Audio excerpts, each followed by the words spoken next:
Hello and welcome into the Coach on the Couch podcast with your hosts, Martin Fleming and Stephen Alexander Simmons. This fortnightly podcast covers various topics relating to subjects from career and work, health, nutrition and well-being to parenting, relationships, and much more. Each episode will deal with a particular area of these.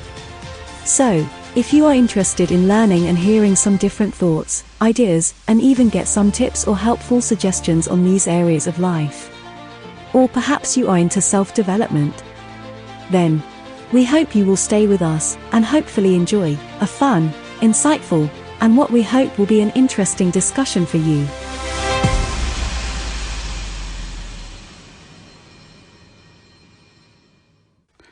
Hello and welcome into episode 6 of the Coach on the Couch podcast. In today's episode, we will be discussing and looking at happiness and whether you can kind of make someone happy or whether you have to have happiness like within already and be happy already for maybe happiness to be enhanced by external factors or from external people, that kind of thing.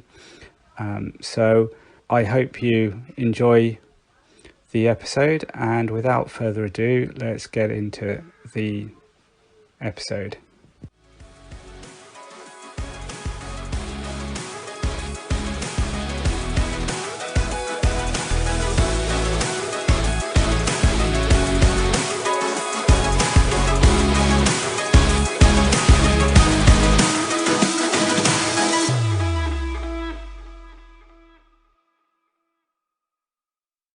Good morning, Coach. How are you today? I'm okay. Well, I'm not the only coach here, you know. You are the coach on the couch, but you're not the coach on the coach. I'm not the only coach on the couch, though. That is very true. So you got your water today. Are you feeling happy? am I feeling happy? Yeah. I'm feeling tired, but I don't think we're doing it about tiredness today. Tiredness day. No, it's about happiness today.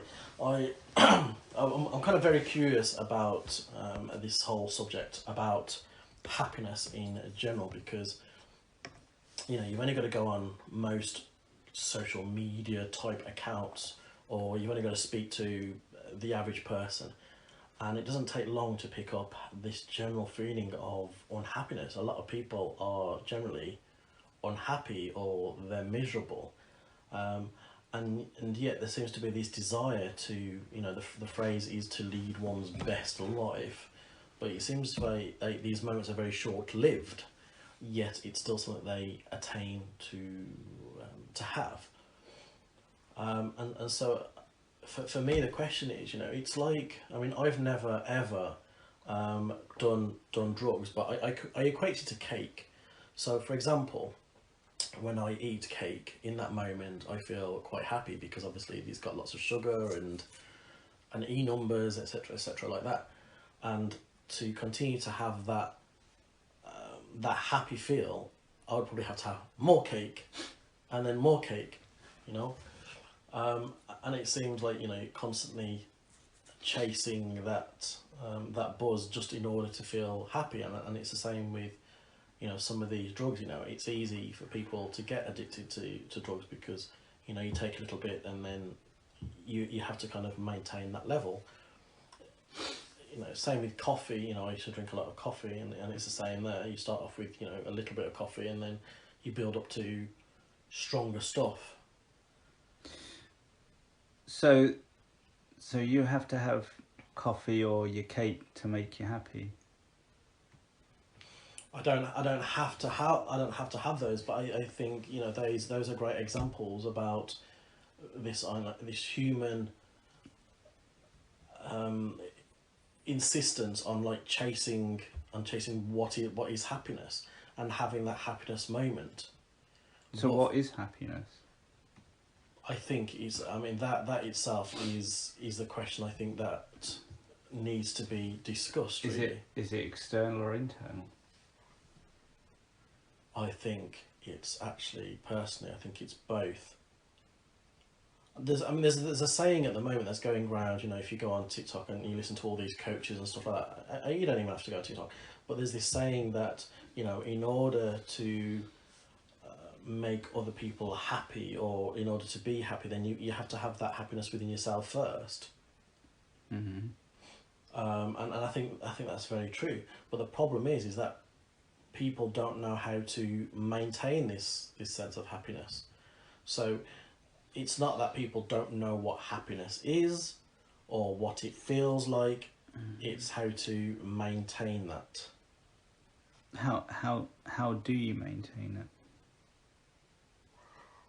Well, how do you think you maintain it? Well, one of the things that I've been working on myself and some people who I help and support, it's a case of one of the things that we talked about a few weeks ago is something called kind of core values, or what we're about. Mm-hmm. And so for me, what I do is I practice this thing called, well, what is a good day or a really good day? Mm-hmm. And so I have 3 or 4 things on my little list that would make it a good day. So for example, eating something that I like would make it a good day. So rather than just have something bland, it has to be something that I really like. Exercise, for example, I like to do some form of exercise, mostly walking, because it's about as much as I can do these days. To the cake counter. To the cake, exactly, or to the fridge. Totally. Sorry, everyone. But it's absolutely true. So that's 3 things, and earning money. And so what I do is I try and find ways to almost tick those, however many things it is on the list. It's usually only about 4. And so for me, that would make a good day. And of course, I feel like, if I've achieved those, then again, I get this sense of fulfillment, contentment, and happiness. Mm-hmm. But in order, again, to achieve those, I have to focus on them. Mm-hmm. And then when I don't achieve those, again, there's this sense of unfulfillment, uncontentedness, and unhappiness. Mm-hmm.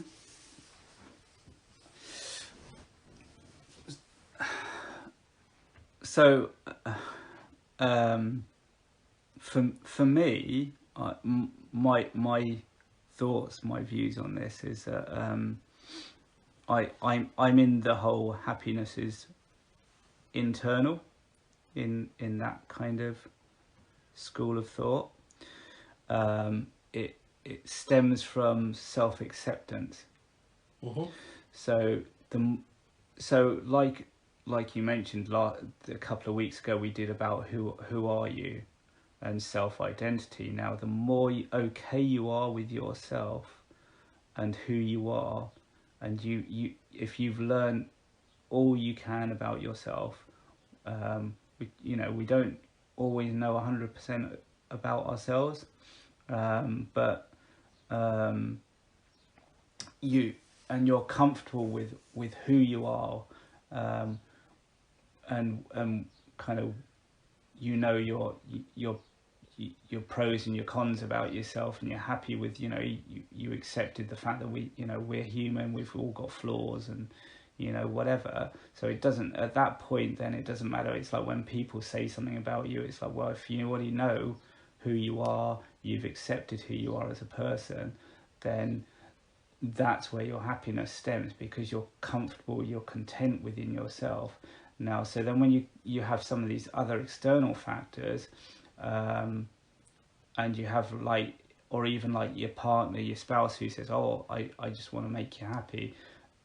Like, if they can enhance your happiness, but you've to be happy, you've got to be happy first. The happy, like when someone goes about making you happy, that's in my view.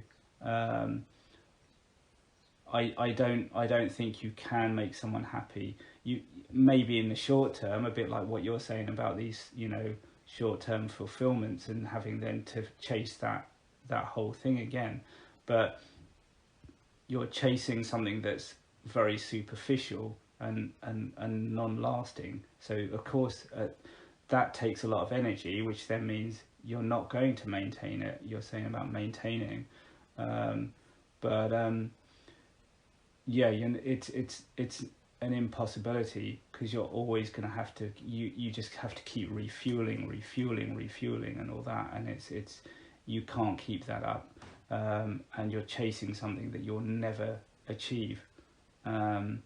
So and that's the same when people go, I want to make you happy. If you're in a relationship, which, like, this could be a very interesting possibility for a future episode we could do about round relationships, but if you're in a relationship and you're and what sometimes what you can either have it two people, or you have one of the couple, if their existence is basically based on the other person, then and when things break down, or kind of something's not right, that they can't cope, because that they're fueling everything of their own existence from that other person.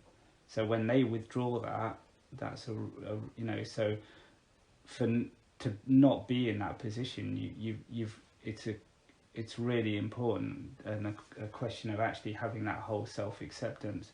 Now, self-acceptance is another topic within itself, which, and how do you get there, and what do you do to get there. But that's my thoughts on it, in general. I think it's definitely a process, isn't it? But also, there's, I think, often what I experience is this internal thing of, well, what's the point, because it's not going to last anyway. So there's always some like self-sabotage thing that generally goes on as well. Or because people don't have the experience of happiness like lasting, it's almost like they're waiting for it to be doomed. And it's like they can't accept that it's real, because they're so used to not being happy. So when they do get this happiness feeling, it's almost like they brush it off, and it's like they don't allow it. Yeah, or that's a bit like the where they're already expecting something to go wrong, or that kind of thing. If they achieve that happiness, they're already waiting for something to happen that is going to ruin that, or whatever. Yeah, and then they have that the I told you so attitude, don't they? Yeah. And the other thing I was thinking there as well with some of that is also sometimes it's a similar thing is often said as well. It's like to help you change, because obviously happiness is an emotional thing, and it's all related to mood, the mood you're in, or that kind of phrase that and to change your mood, sometimes they say, like, if you're not feeling kind of that great, that even just finding something to smile about and having a smile can change the way you feel, whatever. But what I was going to say was, similar to that is also the way we talk and the way we speak as well, because that's to do with how you're thinking. So I remember, like, a long time ago, I was given this kind of example, and it's something that I've often thought about. And so when someone says, like, oh, how are you? The average person usually goes, oh, I'm okay. So, well, if you're only okay, what's the problem? Mm-hmm. What's up? It's like, who do you hear,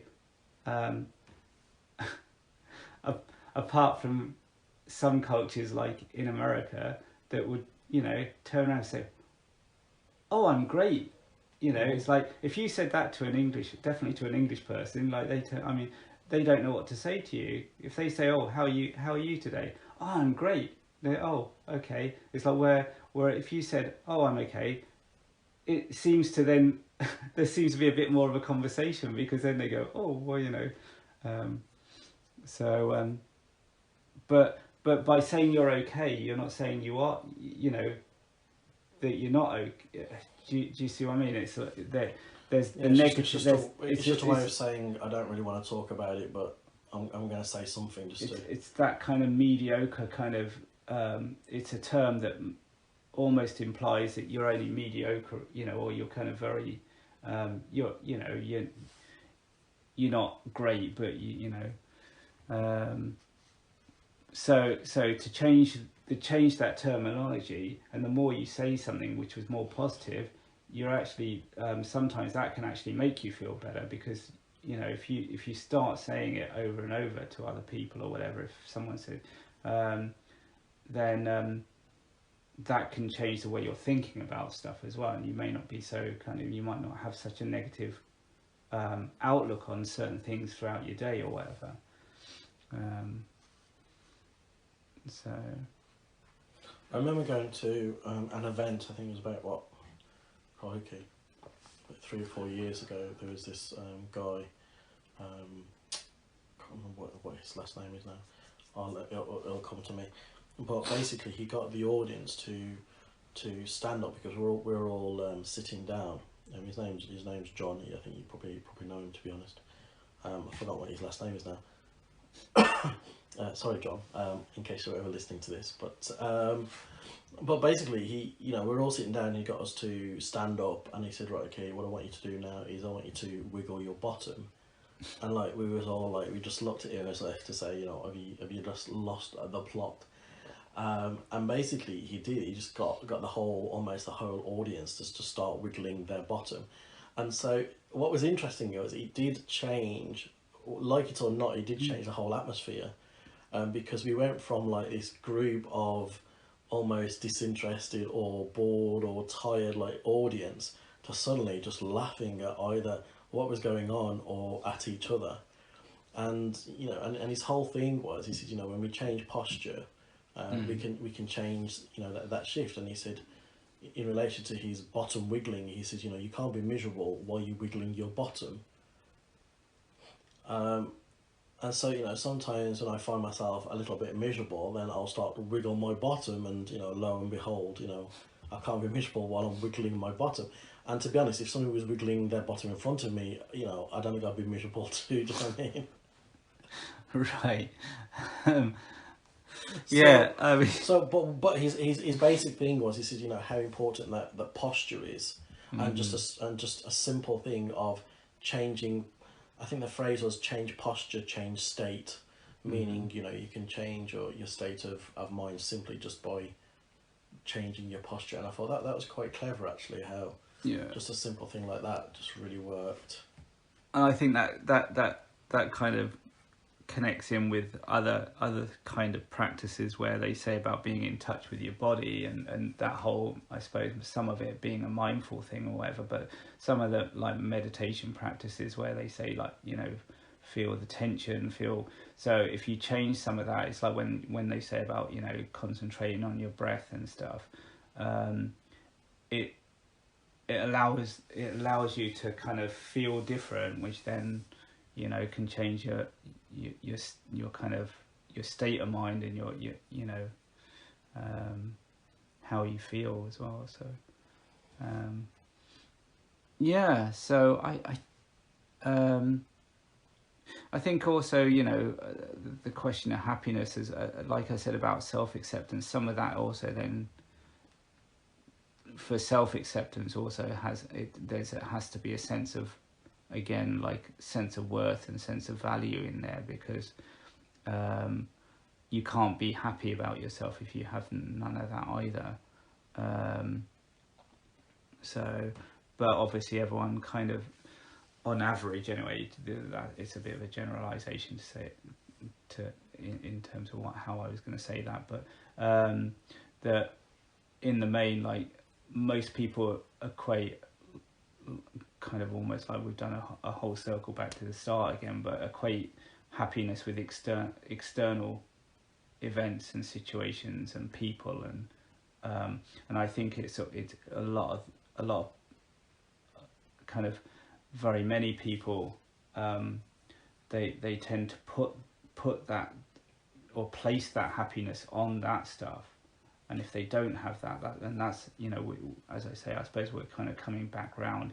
It without that then becomes, you know, the real issue, because once you take some of that stuff away, it's whether they can cope, or you know, why is it that they're not happy, which then, you know, brings back the point that I made, where it's because then a lot of that comes from within. So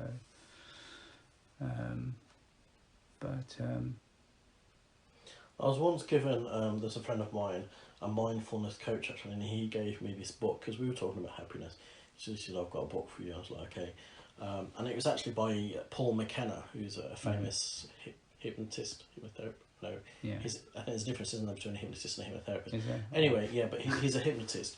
And he's brought out these range of books as people do, you know, I Can Make You Thin and other stuff.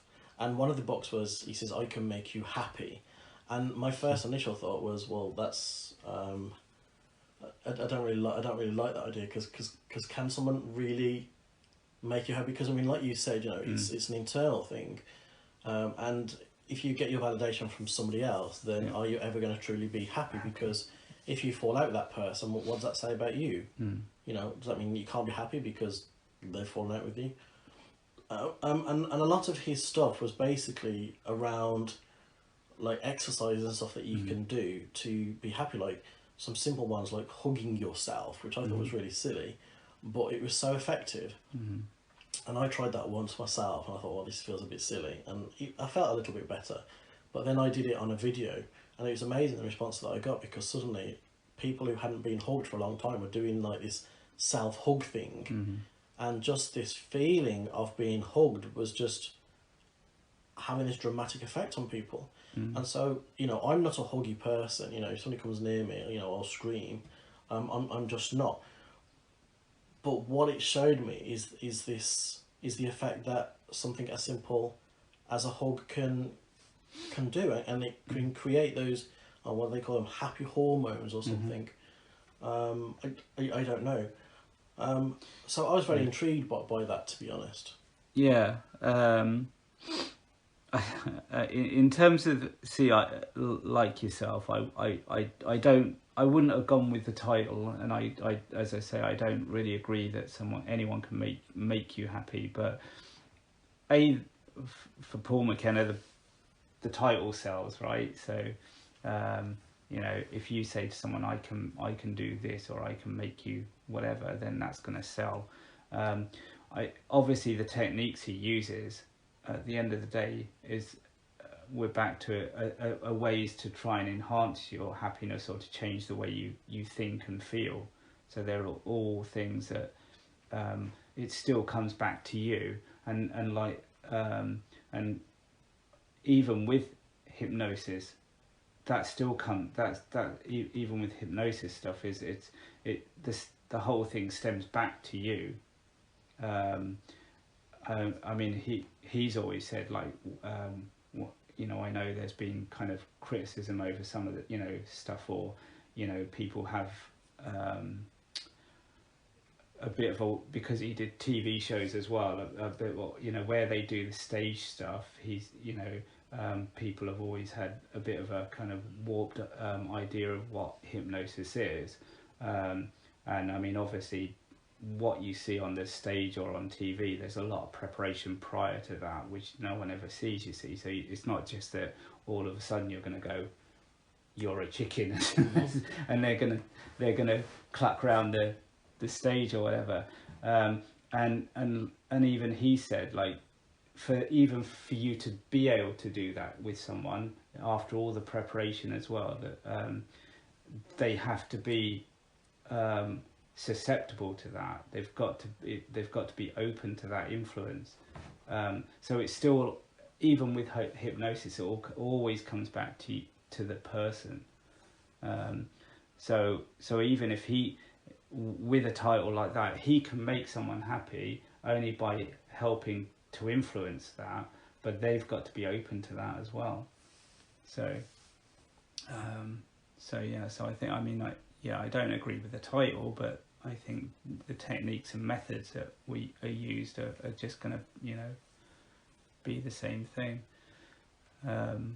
But what I found interesting, you know, in correlation with the tips and tricks and stuff like that, was that there's an exercise a self exercise that I did myself. So, for example, I was walking along the road once, and I was doing this. I'm unhappy because, and I was finishing off the sentence. I'm unhappy because, you know, I'm working too many hours. I'm unhappy because I've got a bad relationship, and I just went down this list. Because the one day I was just fed up of being unhappy, you know. So I was like, okay, well, what is it that's making me unhappy? You know, rather than just go, well, I'm feeling unhappy. What is it exactly that's making me unhappy? So I did this list of what is making me unhappy, and I thought, okay, so if I know what's making me unhappy, then by reversing those things, I'm going to be less unhappy or happier. So, for example, if I'm doing too many shifts, the balance with that is to do less shifts or change my job or whatever. And so I did. I went through those lists, and then this one day I remember I was walking down the road, and it was the most weird experience I ever felt, because for the first time probably in my life I didn't feel unhappy, and it was a very weird sensation, because for the first time it was like, actually I don't have anything to be unhappy about. You know, earlier we were laughing about the fact that some people are happy in their unhappiness. But for the first time in my life, you know, I'm 40 odd now, I genuinely did not feel unhappy, and it was the most amazing experience. Okay, so I've got one question there, because I feel that it, like, that point needs to be just kind of clarified in some ways in terms of the process, because well, I'll explain in a bit. So my question to you is, like, what if you were going down the list of unhappy, you know, things you weren't unhappy, that you are unhappy about, what, like, when you got to the end of all of that list, what stopped you from stopping, if you know what I mean? What stopped you from, like, you got to that point? Like, for some people, this is, and kind of, I'll get onto this in a bit, but for some people, that would just throw them into a whole deep well. They'd get to that point, and they even if they'd had the intentions to look at what aren't you unhappy about, or what's going well, or whatever, they wouldn't get that far, because they've gone down this long list of unhappy, and it's just thrown them into this deep well. So what stopped you from going that way, and to actually then proceed to do the positive side? Because I think you hit the nail on the head. Sometimes it ends up being like a little bit of a rabbit warren thing. So you start off with, you know, there's a joke made in Shrek, and Shrek goes, you know, sometimes us ogres feel like onions because there's layers to us, basically. And he's saying how ugly, or something, like he felt that because he felt like he was misunderstood. And quite often what happens is we start off with one thought, which then leads to another thought, which then leads to another thought, as you quite rightly said. But sometimes if we can hit one specific deep thought that's like affecting us, and quite often when we're true to ourselves, when we're honest with ourselves, we generally know what it is. So for example, it could be, I'll use this, you know, as a personal example. So I could say I'm fed up of being poor, right? And then I could go down the endless list of, oh, well, I need to be working more, I need this to get this and this, just as you said. But instead, if I say, okay, so what exactly do I need to do? Okay, so I obviously need to improve my income somehow. Okay, and so I started just working on the one area, and then by working on that, suddenly I was prioritizing certain things, and by prioritizing it, it meant that a lot of other things actually were no longer important. So the things that I thought were important suddenly came out, well, actually, when all is said and done, actually that's not really important. You know, so the way somebody felt about me was making me unhappy. You know, I cared about what other people thought about me. But as soon as I learned to let go of that, you know, their opinion is their opinion, you know, respectfully, rightfully or wrongly, that's their opinion. Can I do anything about that? Maybe, maybe not. But as soon as I let go of that, you know, things start to change. So, letting go of that comes back to self-acceptance then. I think so. Yeah, I think that definitely there's a lot of the other bit I want, as I say,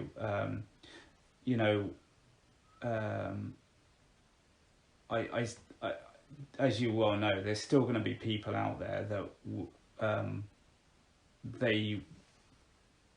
that's where they'll stop.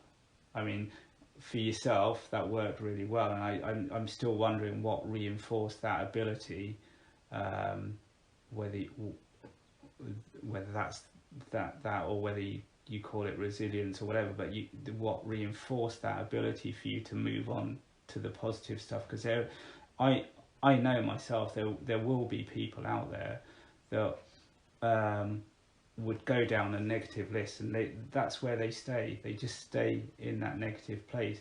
So it's how can they shift to do the next step, or how can they for me personally, because there's no right or wrong way to do it. So that worked for you, and that's probably the way, because it works for you. You probably, even when you're working with other people, you can do it that way. But at least when you're working with other people, you can stop them from just staying in one place. You can move on. You can help them move on. But I would probably come at it from the reverse. Mm-hmm. So instead of focusing on the what are you unhappy about, I would probably touch on it, but I'd say, okay, let's focus on what is all the good things, and the way I would come at it would be just to try and change that mindset first of, well, what is all the good things, what do you like, or whatever, or what are you happy about, or whatever, and get them feeling a bit better about themselves before you kind of move on to the, if you've got them already in a dark place and they're then listing out, and they'll have no problem reading off all the unhappy stuff if they're in a dark place. 100%. But if they're in a slightly better place, they might go to tell you something, go, actually, well, no, it's not quite that bad really, and then that unhappy list then dwindles anyway. So as I say, I'm not saying what you said was wrong. I'm just saying that there's neither right or wrong either way. But I think we owe it to listeners and to people out there who listen to this to say that just be careful and make sure you pick the right one for themselves or whatever. The one thing that connects my story and your story is this word perception as well, isn't it? And again, when we change our perception, so in your circumstance, you're changing people's perception. So instead of looking at the unhappiness, you're looking at the happiness. You're looking at the happiness. Mm-hmm. Yeah, and so in mine again, I'm looking at perception as in, okay, so this is what's making you unhappy, but out of the whole list, what are you most unhappy about? Mm-hmm. Right. So for me, it's about kind of getting rid of those deep anchors. But again, in both of our stories, it's about that change of perception. And it's interesting how you only have to shift someone's perception just a tiny bit, and that can make a huge difference, because they go, oh, I didn't think about it like that. But if you now, I mean, and you're smiling. we're obviously this is like definitely at the moment it's not being edited or anything. So, as you know, I like to play devil's advocate. So if you would say to me, oh well, out of all that long list, what are you most unhappy about? And I know there's going to be people out there that say this. If I was to say to you, well, I don't know, everything, all of it, then how are you going to shift it then? Because you're not, like what you just explained there was one thing, that's fine. But then if someone just goes, if they're just feeling so negative, it's like, oh, just everything. So what I do, so that's a fantastic question. So what I do then is I play like this little imagery game where I imagine, we play this game together where we imagine these issues as balls, these weighted balls. So whatever it is that's upsetting you, so for example, money, feeling poor, so you'd write that on one ball, and then there's another one, you'd write it on another ball. So That's a little exercise that I do, people, and and a lot of people find that quite useful, because it's suddenly they go from, oh yes, I can't handle all of these because I'm juggling all of these, but and if you're learning to juggle, you always start off with one, and you learn to juggle with one, and then you juggle with two, you juggle with three, and of course a lot of us aren't trained jugglers, you know. Yeah, so it's an imagery thing, and then what I do is I play this another imagery game where I turn whatever it is into balloons, and then we let go of the balloons. So yeah, there's a couple of things that I do, with these imagery games.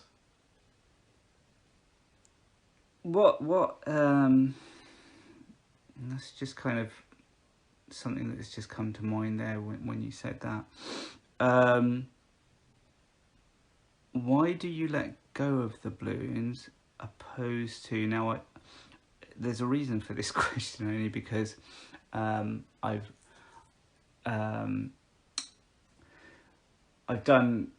haven't done a lot of kind of working with anger issues and anger, but there's a technique with that, for example, and frustrations and stuff. It's a similar kind of thing. But why do you let go of the balloons opposed to bursting the balloons? Because if you think about the actions and the energy that it takes, so to burst it, it's almost a passive aggressive move. Whereas if you're holding these balloons in your hand, for example, it's a lot easier just to let go of the string and let go of the balloon. Whereas to actually burst it takes, some implement of some description, and then you've got the aftermath, you've got the explosion or whatever. So it's going to cause a mess. Yeah, but I suppose the explosion, or the when you burst, it's like, as you say, it is like that, because that's why I'm asking, because there's an aggressive thing to that. So if you're holding on some, I just wondered if it could work in terms of, if you're holding on to stuff that you're unhappy about, if you burst it, it no longer exists, and also you're taking that frustration out, But it would exist because you'd be left with remnants of it. Yeah, perhaps. But yeah, just just an interesting take on the whole visualization that I was just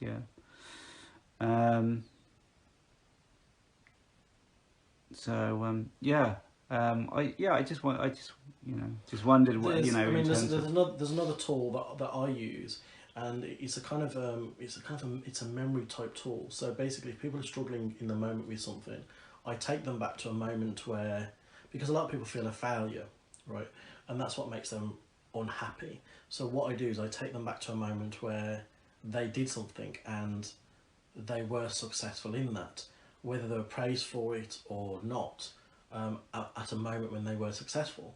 And so basically I encourage them that they have the skill to overcome, they have the skill to accomplish, they have the skill to succeed.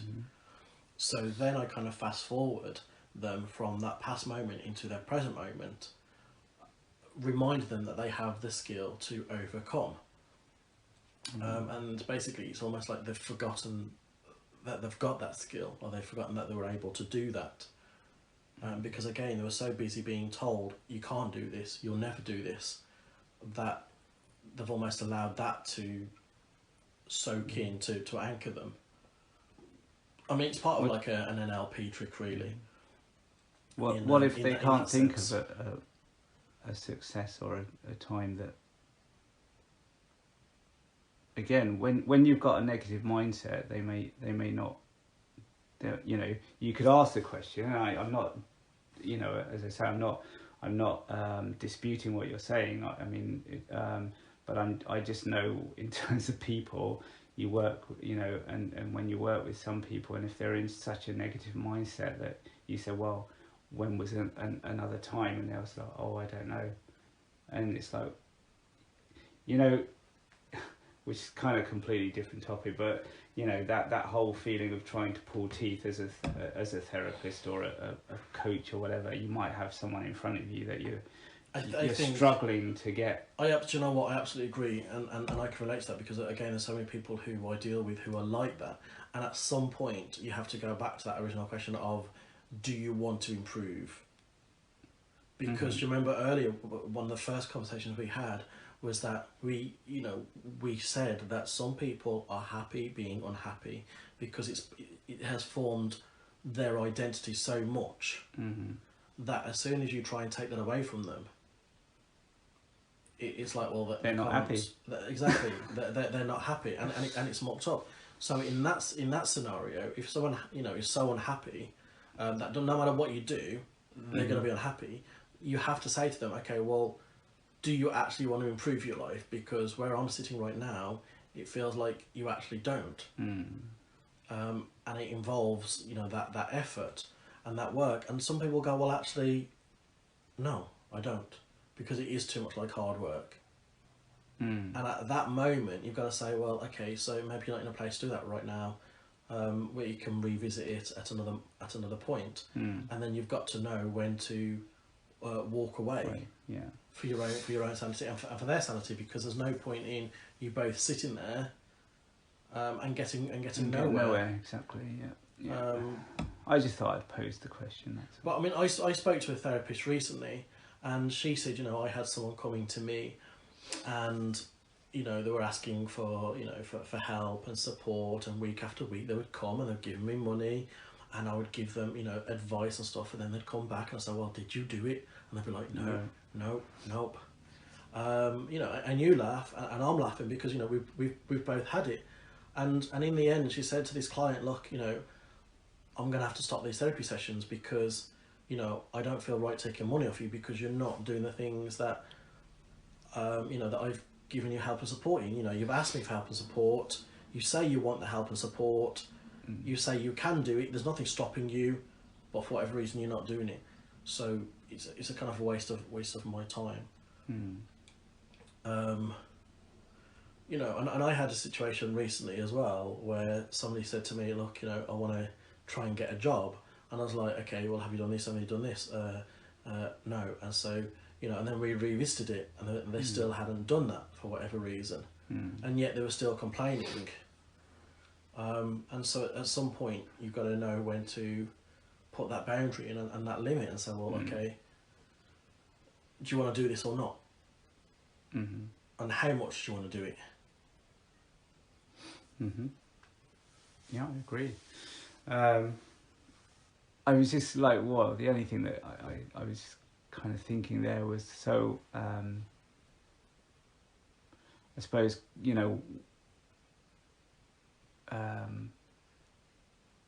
what are we leaving people with today from the point of view of can you make someone happy? Come back to the original question, or how can people become happy? Or I think, I mean, from a coach's point of view and a therapist's point of view, there's lots of tricks of the trade, and like there's skills and stuff that we can pass on, but ultimately it's that inner journey. We can't do that for them. You can lead a horse to water, so to speak, but you can't force them to drink. So there's lots of different.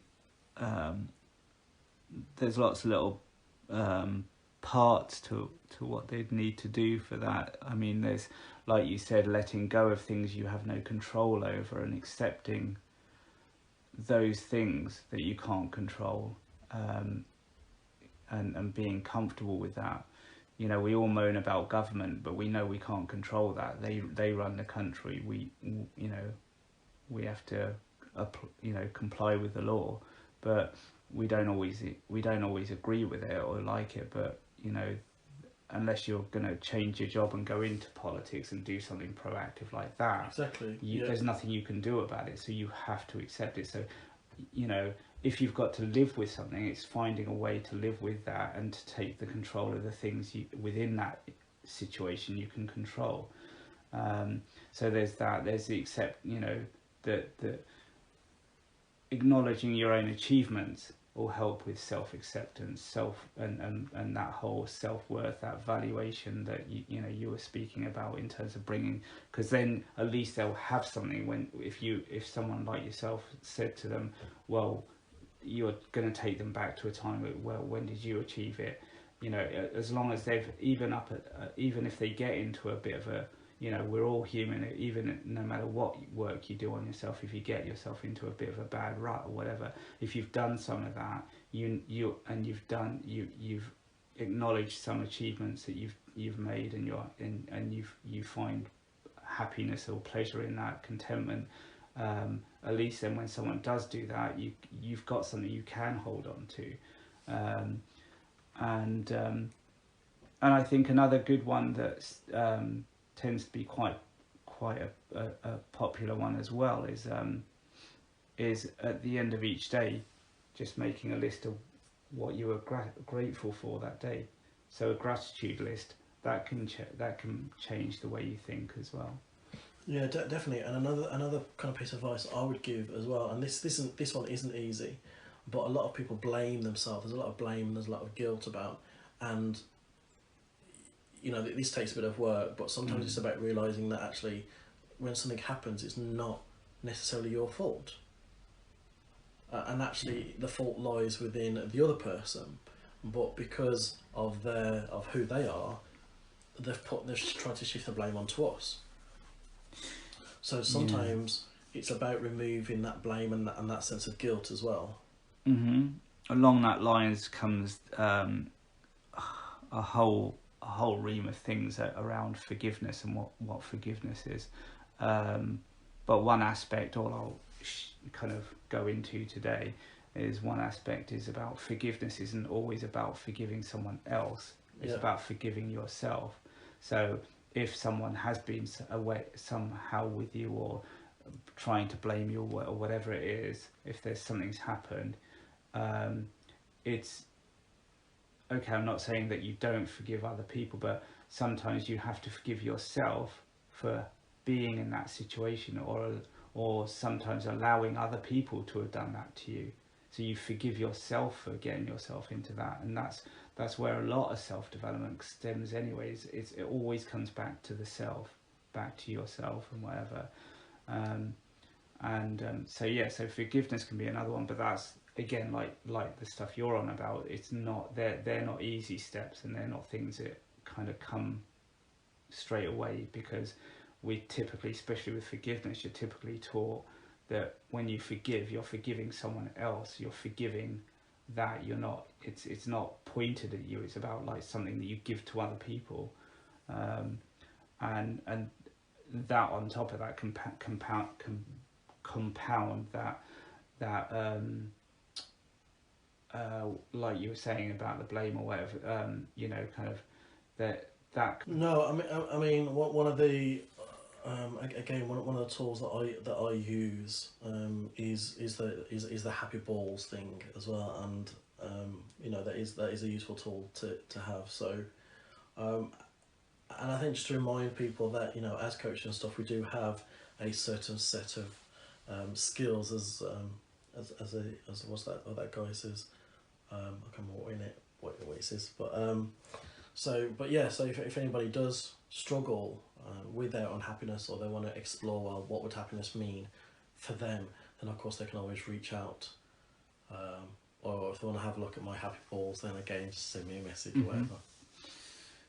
Yeah, or they can contact us on the podcast email, and one of us can get back to them and that kind of thing. So that I think that's us for this session. Yeah, it was a very juicy one, isn't it? I think there's a lot of meat in there. I think we could carry on, I suppose, but like, it's, it was very good. So thanks for everyone for spending the time listening, and we'll see you then. Bye for now.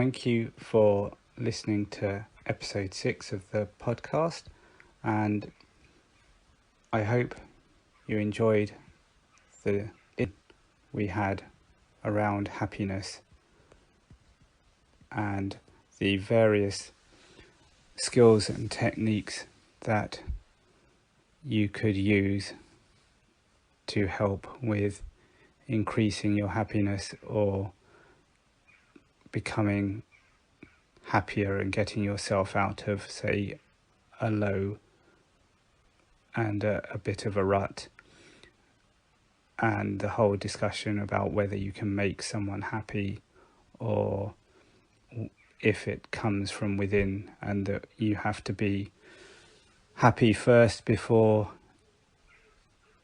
anything else can kind of enhance or increase that happiness. So yes, I hope you found it really interesting, and we will be back shortly with another interesting topic for you to listen to. So thanks again for listening, and we'll see you soon. Bye for now. Thank you for listening to the fortnightly Coach on the Couch podcast with your hosts, Martin Fleming and Stephen Alexander Simmons. You can find this podcast on the following